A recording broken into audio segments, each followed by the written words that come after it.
Fox Carolina Weather. Weather Rate certified most accurate local forecast. Hot weather has taken back over the Carolinas over the last day or so, and it's going to continue to stretch through this week. The heat is bringing with it lots of sunshine, at least for the early parts of the day. We're looking at visibility concerns in very few locations. It's mostly out into Tennessee, parts of Georgia with some fog. Locally, 10-mile visibility is nice and clear. We will continue to see some haziness at times, but no big-time fog is expected today. Temperatures right now sit in the lower 60s throughout the mountains, 63 for Asheville, Hendersonville at 61, Brevard the same. The upstate's about 10 degrees warmer than that in most spots. Downtown Greenville, Clemson, Lawrence, Newberry, Union, all in the low 70s. However, it has dropped into the 60s for spots like Gaffney, Anderson, Abbeville, and Greenwood, as well as out toward Toccoa, where it's dropped down to some comfortable 66 degrees.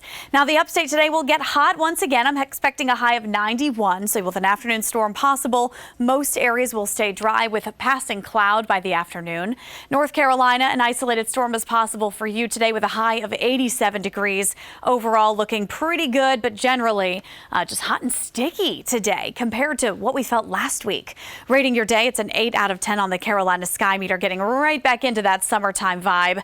It's August. We expect it to be hot and humid, and it's likely to stick around all week long. The humidity we feel is going to start to pop up a couple showers and storms this afternoon, pretty minor. You're going to notice some in the mountains, a couple in the upstate, but generally dry weather for the most part. Tomorrow starts dry and ends with a couple more showers and maybe even some thunderstorms. You'll notice a couple more downpours here on the map that could designate those stronger pockets of weather starting to build in.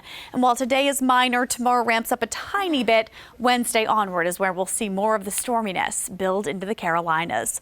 We're also watching the tropics. A small area of low pressure is actually starting to diminish a little bit, only about a 30% chance there, but 60% chance for development in the Caribbean. Out into areas of the Lesser Antilles island chain. This is the low pressure system we're going to watch closely, as over the next few days, most models have it developing, moving right over the Caribbean islands and eventually getting closer to the Gulf of Mexico. Now, as it approaches areas of Cuba, Miami, potentially the Florida Keys, it's happening closer to next weekend, Friday, Saturday time frame, so 5 days away still.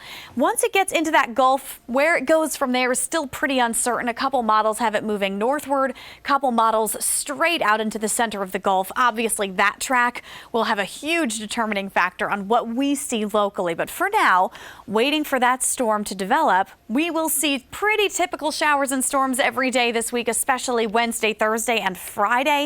That's for our area. Downpours and lightning possible today and tomorrow. A little more minor on the storm chances, so highs will stay in the 80s and lower 90s.